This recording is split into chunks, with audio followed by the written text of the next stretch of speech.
আসসালামু আলাইকুম, স্বাগত জানাচ্ছি আরটিভির সন্ধ্যার সংবাদে। আপনাদের সঙ্গে রয়েছি আমি হাবিবা আফরোজ এবং একই সাথে রয়েছি আমি আফসানা সুরাইয়া। সাবেক প্রধান নির্বাচন কমিশনার কাজী হাবিবুল আউয়ালকে 3 দিনের রিমান্ড দিয়েছে আদালত। তদন্তকারী কর্মকর্তা 10 দিনের রিমান্ড আবেদন করলে ঢাকার চিফ মেট্রোপলিটন ম্যাজিস্ট্রেট এই আদেশ দেন। রাষ্ট্রপক্ষের আইনজীবী জানান, প্রহসন ও ডামি নির্বাচন দিয়ে জনগণের অধিকার হরণ করেছেন হাবিবুল আউয়াল। আরও জানাচ্ছেন বিপুল দেবরায়। রাষ্ট্রদ্রোহ ও প্রহসন নির্বাচন করার ঘটনায় শেরেবাংলা নগর থানার মামলায় বৃহস্পতিবার চিফ মেট্রোপলিটন ম্যাজিস্ট্রেট আদালতে তোলা হয় সাবেক প্রধান নির্বাচন কমিশনার কাজী হাবিবুল আউয়ালকে। সেই সময় তদন্তকারী কর্মকর্তা শেরেবাংলা নগর থানার উপপরিদর্শক শামসুজ্জোহা সরকার তার 10 দিনের রিমান্ডে নিতে চাইলে বিচারক মোহাম্মদ মোস্তাফিজুর রহমান 3 দিনের মঞ্জুর করেন। আজকের হাবিবুল আউয়াল তার বক্তব্য রাখার সময় সে স্বীকার করেছে ওই নির্বাচনটা দামি নির্বাচন ছিল এবং সেও স্বীকার করেছে যে ওই নির্বাচনটা প্রহসনের নির্বাচন ছিল। এটা সে স্বীকার করেছে এবং এই নির্বাচনের দায় সে সরকারের উপরে চাপিয়ে দেওয়ার চেষ্টা করেছে।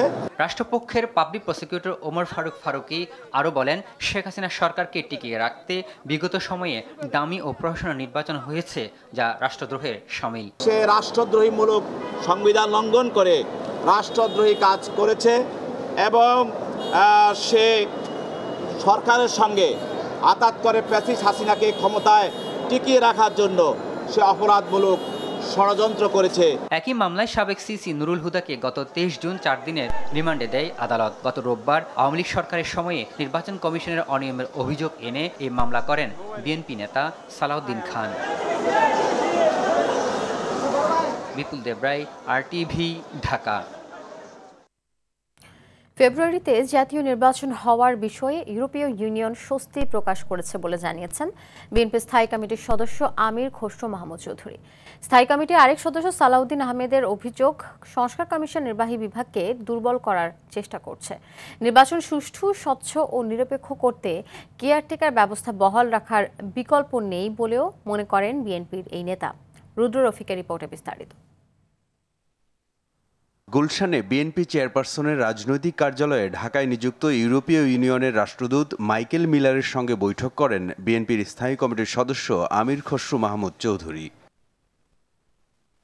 বৈঠক শেষে আমির খসরু বলেন, নির্বাচনের মাধ্যমে বাংলাদেশ গণতান্ত্রিক প্রক্রিয়ায় ফিরে যাবে বলে আশাবাদী ইউরোপীয় ইউনিয়ন। সবার আগে নির্বাচন নিয়ে আলোচনা করেছেন। নির্বাচনে ফেব্রুয়ারিতে হতে যাচ্ছে, এই জন্য সবার তো একটা স্বস্তি আছে, সন্তুষ্টি আছে। পরে গণ অধিকার পরিষদের সঙ্গে দলের লিয়াজো কমিটির বৈঠক শেষে আমির খসরু বলেন, ঐকমত্য হওয়া বিষয়গুলো বাস্তবায়ন করে দ্রুত নির্বাচনের দিকে এগিয়ে যাবে দেশ। কোনো কোনো বিষয়ে বিএনপির জন্য গুরুত্বপূর্ণ, কোনো কোনো বিষয় আরেকজনের জন্য গুরুত্বপূর্ণ, এই ডিফারেন্স থাকবে। এই জন্য যেই বিষয়গুলোতে ঐকমত হবে সেইগুলোতে সংস্কার হয়ে যাবে, আর বাকিগুলো জনগণের কাছে নিয়ে যাবে প্রত্যেকটি দল আগামী নির্বাচন। জাতীয় প্রেস ক্লাবে নাগরিক ঐক্যের প্রতিষ্ঠাবার্ষিকীর আলোচনায় যোগ দিয়ে সালাউদ্দিন আহমদ বলেন, দেশের স্বার্থে সবাইকে এক হতে হবে। যদি সত্যিকার স্বাধীন নির্বাচন কমিশন নির্বাচন পরিচালনা করতে পারে, এখানেই কিন্তু স্বৈরাচারের উৎপত্তিটা বন্ধ হয়ে যায়। শুধুমাত্র নির্বাহী বিভাগকে দুর্বল করার মধ্য দিয়ে কিন্তু রাষ্ট্রে একটি গণতান্ত্রিক কাঠামো শক্তিশালী দাঁড় করানো যাবে না। পল্টনে দলীয় কার্যালয়ে সংবাদ সম্মেলনে জুলাই আগস্ট গণ অভ্যুত্থান, শোক ও বিজয়ের বর্ষপূর্তি উপলক্ষে দলের কর্মসূচি ঘোষণা করেন বিএনপির সিনিয়র যুগ্ম মহাসচিব রুহুল কবির রিজভী। সারা বাংলাদেশের লাখ লাখ নেতাকর্মী নিজের জীবনে মামলা নিয়েছে, ঘর থেকে পালিয়ে থেকেছে, বাঁশঝাড়ের মধ্যে জীবনযাপন করেছে, ধান ক্ষেতের মধ্যে সারা রাত শুয়ে থেকেছে, মশার কামড় খেয়েছে, তারপরে কেউ আত্মসমর্পণ করেনি। ঢাকা রিপোর্টার্স ইউনিটিতে মিট দ্য প্রেসে দলের যুগ্ম মহাসচিব শহীদউদ্দিন চৌধুরী অ্যানি বলেন, দেশে স্থিতিশীল পরিবেশের জন্য সবার আগে প্রয়োজন জাতীয় নির্বাচন। জাতীয় নির্বাচনটাই মানুষের চাওয়া পাওয়া, জাতীয় নির্বাচনটাই আগে দরকার। রুদ্র রফিক, আরটিভি, ঢাকা। চীনের জিয়ান হাইটেক ইন্ডাস্ট্রিজে কোড সিটি নামের একটি স্মার্ট সিটি প্রকল্প পরিদর্শন করেছেন বিএনপির মহাসচিব মির্জা ফখরুল ইসলাম আলমগীরের নেতৃত্বে প্রতিনিধি দল। সফরের চতুর্থ দিন আজ সকাল ৯টার দিকে এই উন্নয়ন অঞ্চল পরিদর্শন করেন তারা। চীনের কমিউনিস্ট পার্টির আমন্ত্রণে বিএনপির মহাসচিব মির্জা ফখরুল ইসলাম আলমগীরের নেতৃত্বে দলটির ৯ সদস্যের উচ্চ পর্যায়ের প্রতিনিধি দল গত সোমবার থেকে দেশটিতে সফরে রয়েছেন।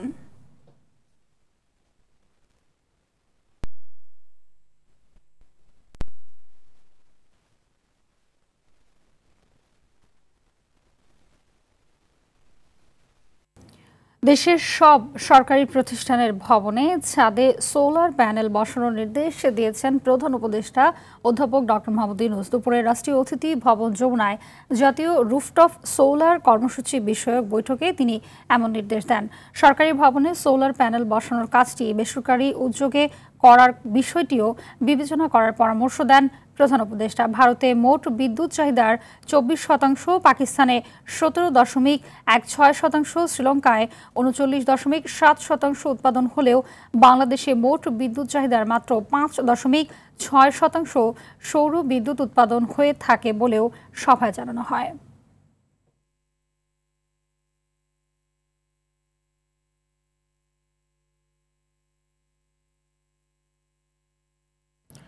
বৈষম্য বিরোধী ছাত্র আন্দোলন চলাকালে রংপুরের আবু সাইদ হত্যাকাণ্ডের তদন্ত প্রতিবেদন হাতে পেয়েছে প্রসিকিউশন।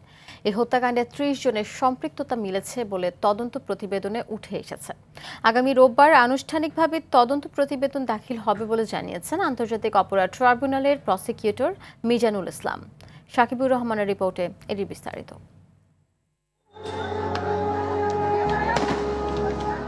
জুলাই গণ অভ্যুত্থানের মোড় ঘুরিয়ে দিয়েছিলেন রংপুর বেগম রোকেয়া বিশ্ববিদ্যালয়ের শিক্ষার্থী আবু সাইদ। 16 জুলাই কোটা বিরোধী আন্দোলন চলাকালে পুলিশের সামনে বুক চিতিয়ে দাঁড়ান আবু সাইদ। সেদিনই প্রথম শহীদের খাতায় নাম লেখান তিনি। সেই মুহূর্তে বদলে যায় আন্দোলনের গতি, জ্বলে ওঠে সারা দেশ। চলতি বছরের 13 জানুয়ারি শহীদ আবু সাইদের পরিবারের পক্ষ থেকে 25 জনের বিরুদ্ধে আন্তর্জাতিক অপরাধ ট্রাইব্যুনালে অভিযোগ দাখিল করা হয়। কয়েক মাসের তদন্ত শেষে গত মঙ্গলবার প্রসিকিউশনে তদন্ত প্রতিবেদন দাখিল করে তদন্ত সংস্থা। জুলাই গণ অভ্যুত্থানের প্রথম শহীদ আবু সাইদ হত্যা মামলায় 30 জনের সম্পৃক্ততা পেয়েছে তদন্ত সংস্থা। এর মধ্যে কারাগারে আছেন পুলিশের সাবেক এএসআই আমির হোসেন, কনস্টেবল সুজন চন্দ্র রায়, সাবেক প্রক্টর শরীফুল ইসলাম এবং ছাত্রলীগ নেতা ইমরান চৌধুরী। তদন্ত প্রতিবেদন অনুযায়ী 30 জনের বিরুদ্ধে ওনারা প্রতিবেদন দাখিল করেছেন, ডকুমেন্টস আমাদের কাছে দাখিল করেছেন। কাদের বিরুদ্ধে রিপোর্ট দাখিল হয়েছে কার নামই আমরা বলতে চাচ্ছি না, তবে আপনারা জানেন যে বেশ কয়েকজন গ্রেপ্তার আছেন। তদন্ত প্রতিবেদনে স্পষ্ট বলা হয়েছে নিরস্ত আবু সাইদকে হত্যার উদ্দেশ্যেই গুলি করা হয়। রোববার দাখিল করা হবে আনুষ্ঠানিক অভিযোগ। সাক্ষ্য প্রমাণের সত্যতা উঠে আসবে আদালতের কাঠগড়ায়। বুক চিতিয়ে দাঁড়িয়েছিল, সে কাউকে আক্রমণ করেনি এবং কারা গুলি করেছে সেটাও আপনারা দেখেছেন, কোথা থেকে গুলি হয়েছে সেটাও দেখেছেন এবং যারা গুলি করেছে তারা আসামি। আবু সাইদের যে তদন্ত প্রতিবেদন সেটা গত 24শে জুন প্রাপ্ত হয়েছে। জুলাই আন্দোলনের তথ্য উপাত্ত পটভূমি সব পর্যালোচনা করে আশা করছি যে আগামী রোববার ফরমাল চার্জ দাখিল করব। আবু সাইদ ছিলেন বেগম রোকেয়া বিশ্ববিদ্যালয়ের ইংরেজি বিভাগের 12তম ব্যাচের ছাত্র। কোটা সংস্কার আন্দোলনের অন্যতম সংগঠক ছিলেন তিনি। সাকিবুর রহমান, RTV, ঢাকা। আগামী বছর হজ ব্যবস্থাপনা আরও সুষ্ঠুভাবে শেষ করতে এখন থেকেই প্রস্তুতি নিতে সংশ্লিষ্টদের নির্দেশ দিয়েছেন প্রধান উপদেষ্টা অধ্যাপক ডক্টর মোহাম্মদ ইউনূস। সকালে রাষ্ট্রীয় অতিথি ভবন যমুনায় এক বৈঠকে চলতি বছরের হজ ব্যবস্থাপনা সফলভাবে শেষ করার ধর্ম মন্ত্রণালয় সহ সংশ্লিষ্ট সবাইকে অভিনন্দন জানান তিনি। এবছর ছোটখাটো যেসব ত্রুটি হয়েছে তা চিহ্নিত করে আগামী ব্যবস্থা নেওয়ার পরামর্শ দেন প্রধান উপদেষ্টা। আগামী বছরের হজ রোডম্যাপ আগেভাগে প্রকাশ করায় সন্তোষ প্রকাশ করেন তিনি।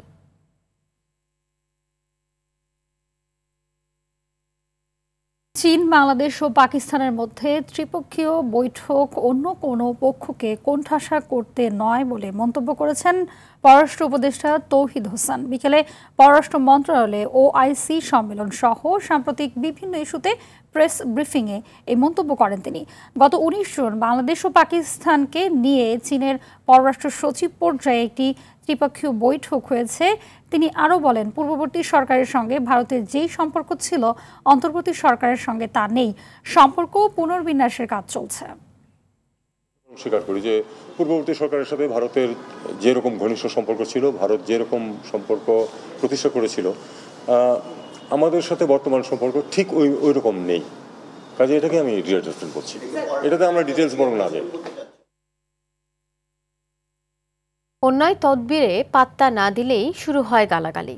জীবনে এত অসহায় কখনো অনুভব করেননি বলে মন্তব্য করেছেন আইন উপদেষ্টা আসিফ নজরুল। বলেন, উপদেষ্টাদের বিরুদ্ধে প্রতিদিন নির্মম মিথ্যাচার হলেও সরকার কোনো মামলা করছে না। বেশিরভাগ গণমাধ্যমের কোড অফ কন্ডাক্ট নেই বলেও মনে করেন তিনি। আর প্রধান উপদেষ্টা প্রেস সচিব বলেন, সাংবাদিকদের বিরুদ্ধে মামলায় সরকার জড়িত নয়, সরকার দায় এড়াতেই এসব বক্তব্য দিচ্ছে বলে মন্তব্য করেন গণমাধ্যম ব্যক্তিরা। বিস্তারিত জানাচ্ছেন মাইদুর রহমান রুবেল।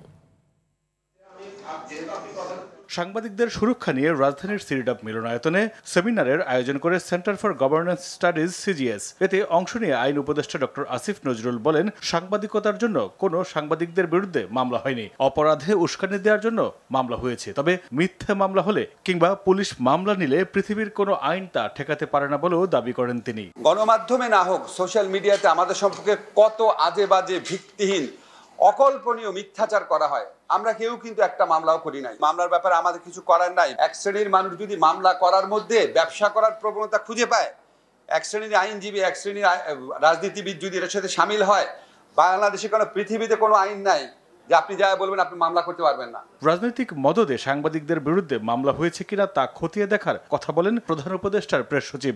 এখন যে আপনি যেটাকে মব বলছেন, সে তো তৈরি হচ্ছে, বা সে, আমি ওইটাকে মব বলছি না, আমি বলছি এটাকে প্রেশার গ্রুপ। সে তৈরি হচ্ছে সেই আগের এই যে জার্নালিজমের ফেলুরের কারণে।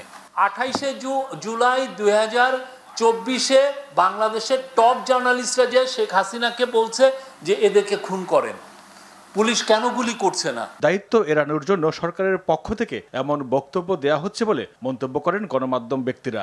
সরকারের যারা দায়িত্বশীল পদে থাকেন, তারা যখন তাদের প্রশ্ন করা হয়, তারা এমনভাবে এর উত্তর দেন, প্রথমত দায়িত্ব এড়ানোর উত্তর, দ্বিতীয় হচ্ছে পাল্টা আক্রমণের একটা প্রবণতা থাকে, যে অন্যের কি দোষ ছিল। আমার মনে হয় যে এটি বোধহয় ক্ষমতা চর্চার একটা প্রবণতা। আমাদের গণতান্ত্রিক ব্যবস্থাকে কার্যকর করার জন্য, আমাদের নির্বাচনী ব্যবস্থাকে, আমাদের ভোটাধিকার ইত্যাদি প্রতিষ্ঠিত করার জন্য, নিশ্চিত করার জন্য গণমাধ্যমের ভূমিকা অত্যন্ত গুরুত্বপূর্ণ।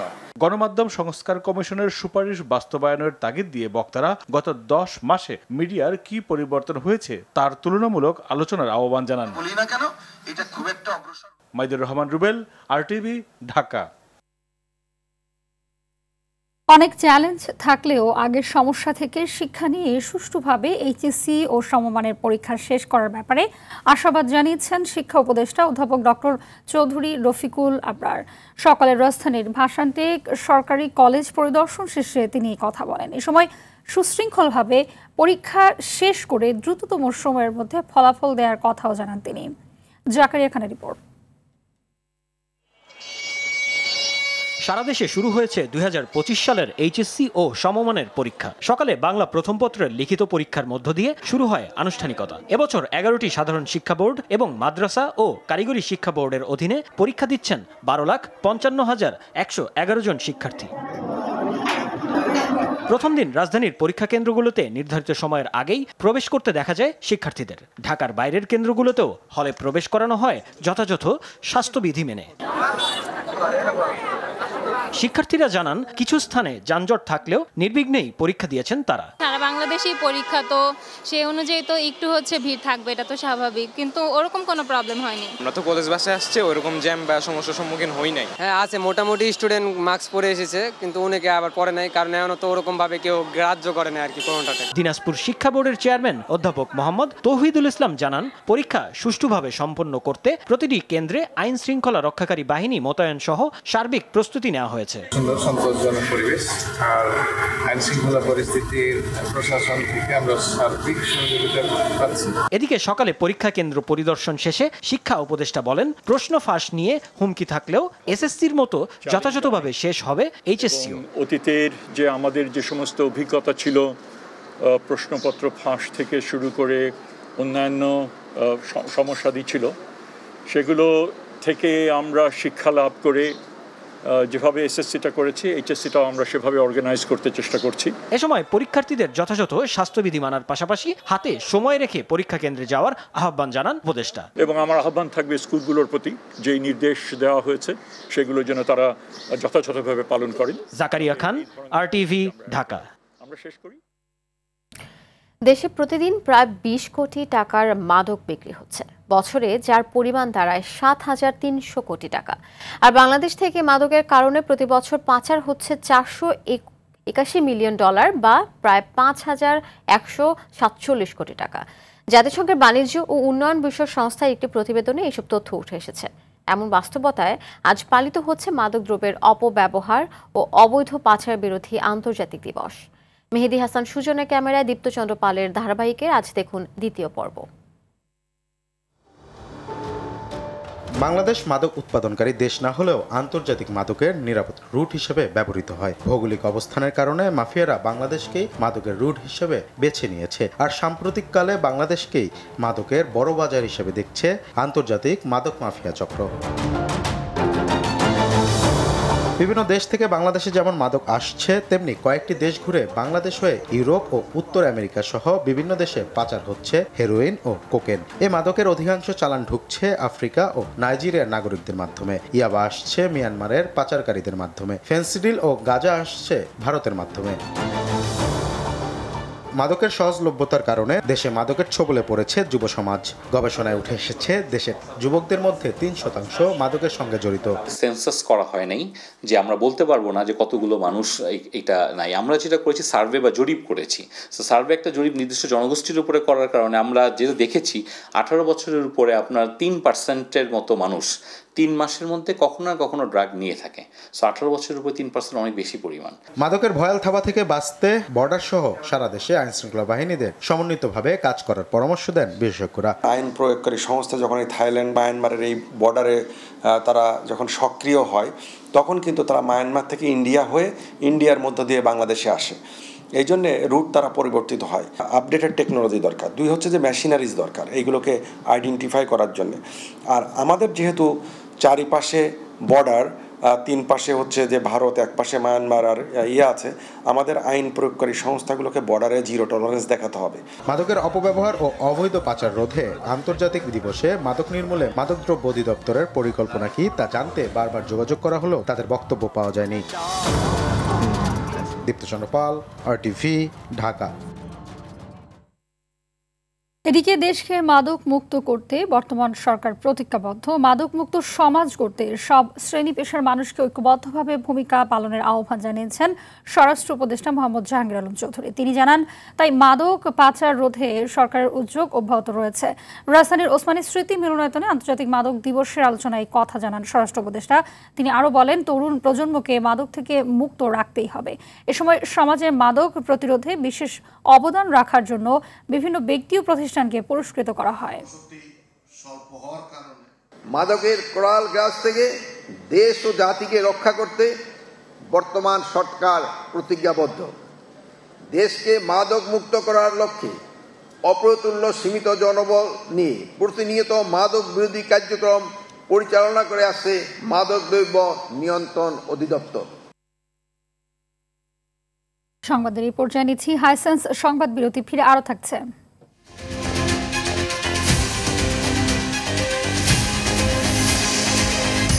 বাজেটে বিদ্যুৎ ও জ্বালানি খাতে জনপ্রত্যাশা পূরণে ব্যর্থ সরকার, বলছে সিপিডি। 5 বছর মেয়াদী পরিকল্পনা নেওয়ার তাগিদ।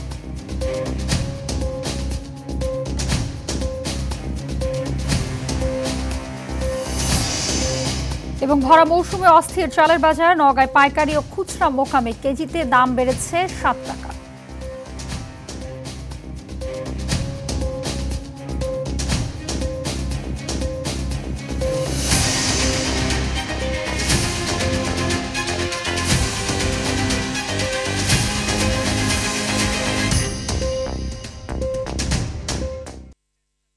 বিচার বিভাগ পৃথকীকরণ ও বিচারকদের শৃঙ্খলা বৃদ্ধি সংক্রান্ত ঐতিহাসিক মাজদার হোসেন মামলার রিভিউ আবেদনের শুনানি শেষ হয়েছে।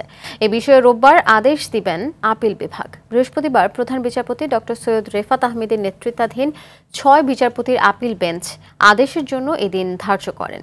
আদালতে আবেদনের পক্ষে শুনানি করেন আইনজীবী মোহাম্মদ শিশির মনির। রাষ্ট্রপক্ষে ছিলেন অ্যাটর্নি জেনারেল মোহাম্মদ আসাদুজ্জামান। ১৯৯৯ সালের ২রা ডিসেম্বর আপিল বিভাগ মাজদার হোসেন মামলায় ১২ দফা নির্দেশনা দিয়ে রায় দেন। ওই রায়ের আলোকে নিম্ন আদালতের বিচারকদের চাকরি শৃঙ্খলা সংক্রান্ত বিধিমালা প্রণয়নের নির্দেশনা ছিল। মাজদার হোসেন মামলাকে বাংলাদেশের বিচার বিভাগের স্বাধীনতার জন্য সবচাইতে গুরুত্বপূর্ণ মামলা বলা হয়। আগামী রবিবারে এটি আদেশের জন্য নির্ধারিত আছে। অ্যাটাকিং অর অ্যাসল্টিং দি বিচার বিভাগ যে প্রক্রিয়ার মাধ্যমে তৎকালীন প্রধান বিচারপতিকে দেশ থেকে বিদেশে পাঠিয়ে দেওয়ার পর এই শৃঙ্খলা বিধিটিকে অ্যাকসেপ্ট করা হয়েছিল অ্যাক্টিং প্রধান বিচারপতির নেতৃত্বে। আগামীকালের মধ্যে এনবিআর চেয়ারম্যানকে অপসারণ করা না হলে শনিবার থেকে ট্যাক্স, কাস্টমস ও ভ্যাট বিভাগে লাগাতার কমপ্লিট শাটডাউনের ডাক দিয়েছে এনবিআর সংস্কার ঐক্য পরিষদ। সংবাদ সম্মেলনে ঐক্য পরিষদ নেতারা পতিত আওয়ামী সরকারের এজেন্ডা বাস্তবায়নকারীরা রাজস্ব ব্যবস্থাকে অস্থিতিশীল করার অপচেষ্টা চালাচ্ছে বলেও অভিযোগ করেন। ২৮ জন সারা দেশে ট্যাক্স, কাস্টমস এবং ভ্যাট বিভাগের কর্মকর্তারা মার্চ টু এনবিআর কর্মসূচি পালন করবেন বলেও জানানো হয় সংবাদ সম্মেলন থেকে। অচলাবস্থা নিরসনে প্রধান উপদেষ্টার হস্তক্ষেপ কামনা করেন তারা।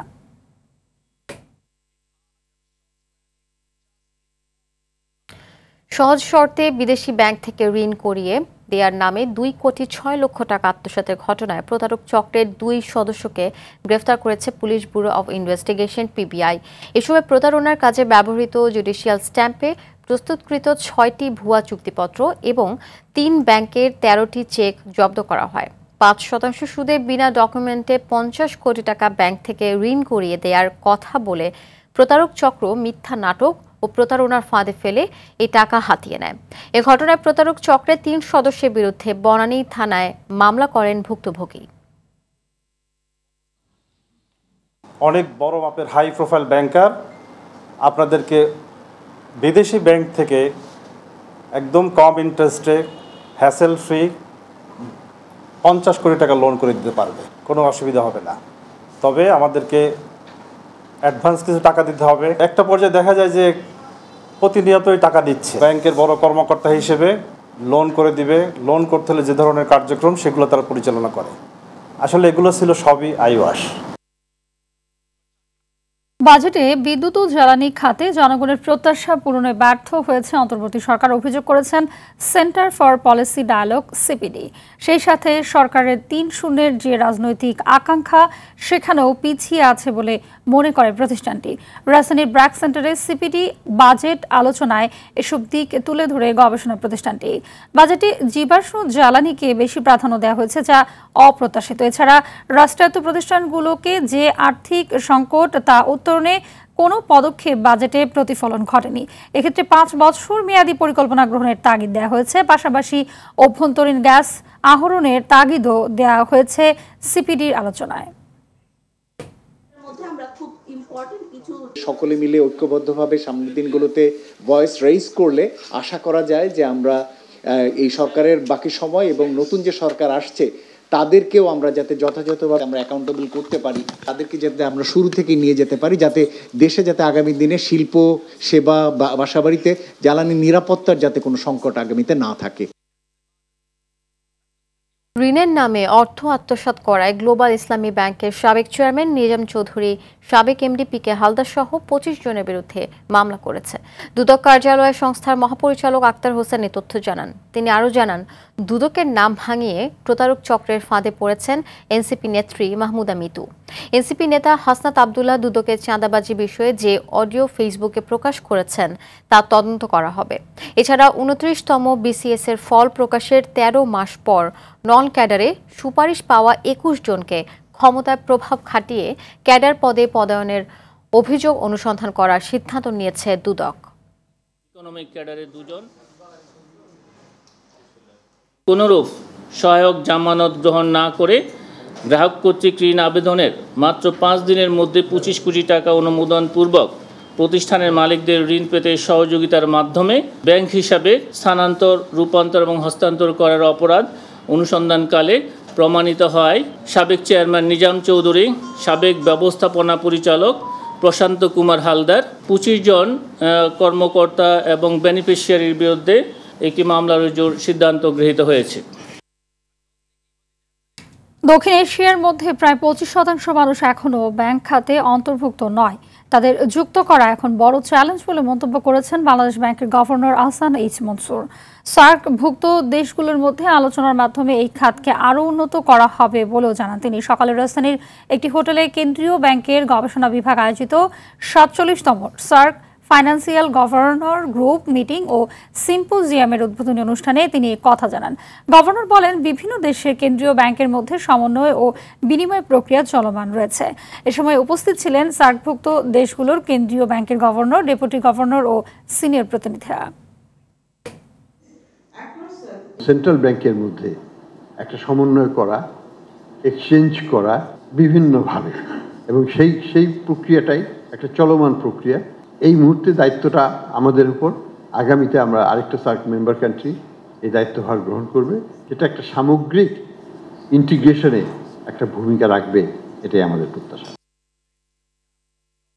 বছর ইরি ও বোরো ধানের ভরা মৌসুমেও অস্থির হয়ে উঠছে চালের বাজার।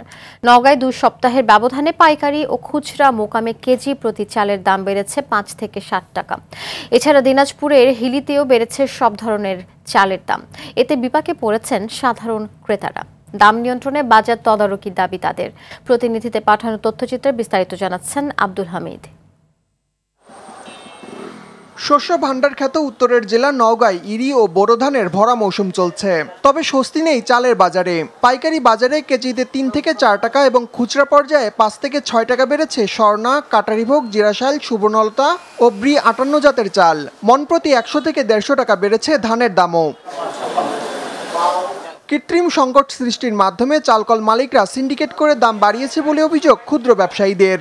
ধানগুলো সাতারাদের সুগে তারা স্টক করছে, এই স্টক করার কারণে এই চালের দামটা বৃদ্ধি। ঈদের পর ধানের দাম বাড়ছে, ঠিক আছে, সেই ধানের চাল তখন তৈরি করে নিত, সেই ধান তো স্টক করে রেখে দিতে। হঠাৎ চালের দাম বাড়ায় ক্ষুব্ধ ক্রেতারা। বাজারের প্রশাসনের নজরদারি বাড়ানোর দাবি তাদের। চাউলের দাম তুলনামূলক বেশি, গরিব মানুষের বিপদই হয়েছে, এখন দিন যাচ্ছে বাড়তি আছে দামের চালের দাম। অভিযোগ অস্বীকার করে দাম বাড়ার কারণ হিসেবে বৈরী আবহাওয়াকে দুষছেন চালকল মালিকরা। বৃষ্টিজনিত কারণে বেশ কিছু ধানের কোয়ালিটি নষ্ট হয়েছে। এই কোয়ালিটি নষ্ট হবার কারণে ধানের মূল্য 15 দিনের ব্যবধানে, 1 মাসের ব্যবধানে 100 টাকা থেকে 150 টাকা বৃদ্ধি পেয়েছে। এদিকে ভরা মৌসুমে চালের দাম কেজিতে 4 থেকে 5 টাকা বেড়েছে উত্তরের আরেক জেলা দিনাজপুরে। মন প্রতি 300 থেকে 500 টাকা বেড়েছে ধানের দাম। হঠাৎ করে দাম বাড়ায় অস্বস্তিতে নিম্ন আয়ের মানুষ। 50 টাকার চাল 54 টাকা নিচ্ছে, এখন আমরা গরিব মানুষ কিভাবে খাবো এরকম করে? কেজিকে 3-4 টাকা করে বেশি, আমাদের খুব সমস্যা। সিন্ডিকেট করলে বাজার মনিটরিং এর মাধ্যমে জরিমানা আদায় করা হবে বলে জানিয়েছেন হাকিমপুর উপজেলা খাদ্য নিয়ন্ত্রক কর্মকর্তা। যদি আমরা খোঁজ নেব, যদি বেড়ে থাকে আর যদি অবৈধ মজুদ থাকে আমরা সেখানে ব্যবস্থা নেব। প্রয়োজনে আমরা টাস্ক ফোর্সকে জেলা থেকে নিয়ে আসবো এবং তাদের বিরুদ্ধে ব্যবস্থা নেব। ব্যবসায়ীদের দাবি, ভারত থেকে চাল আমদানি বন্ধ করায় দাম বেড়েছে। তবে ধানের ভরা মৌসুমে তাদের এমন দাবি অযৌক্তিক বলছেন সংশ্লিষ্টরা। আব্দুল হামিদ, RTV। এই সঙ্গে শেষ করছি সন্ধ্যা সংবাদ। শেষ করার আগে মার্কেন্টাইল ব্যাংক সংবাদ শিরোনামগুলো জানিয়ে দিচ্ছি আরও একবার।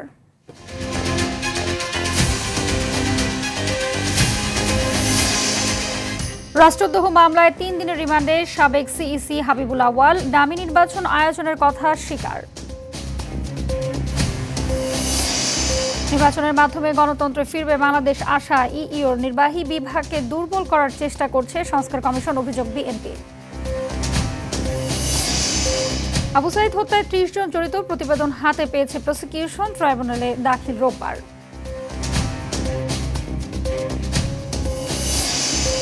এইচএসসি ও সমমান পরীক্ষায় বসলো 12.5 লাখের বেশি শিক্ষার্থী, প্রশ্ন ফাঁসের সুযোগ পাবে না অসাধু চক্র, হুঁশিয়ারি শিক্ষা উপদেষ্টার। এবং প্রতি বছর মাদকে পাচার প্রায় 5,150 কোটি টাকা, মাদকমুক্ত দেশ করার আহ্বান স্বরাষ্ট্র উপদেষ্টার।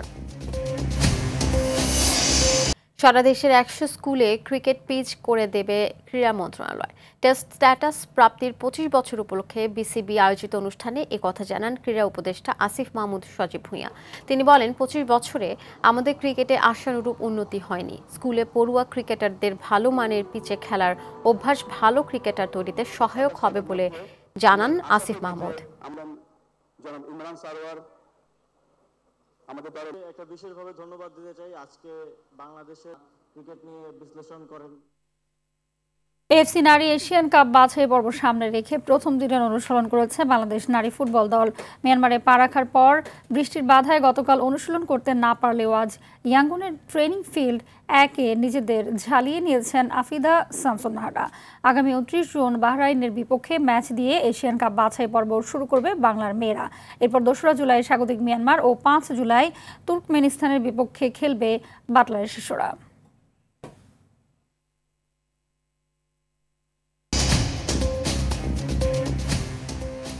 সন্ধ্যার সংবাদ এ পর্যন্তই। রাতের সংবাদ 11:15টায় দেখার আমন্ত্রণ রইল। ধন্যবাদ সবাইকে।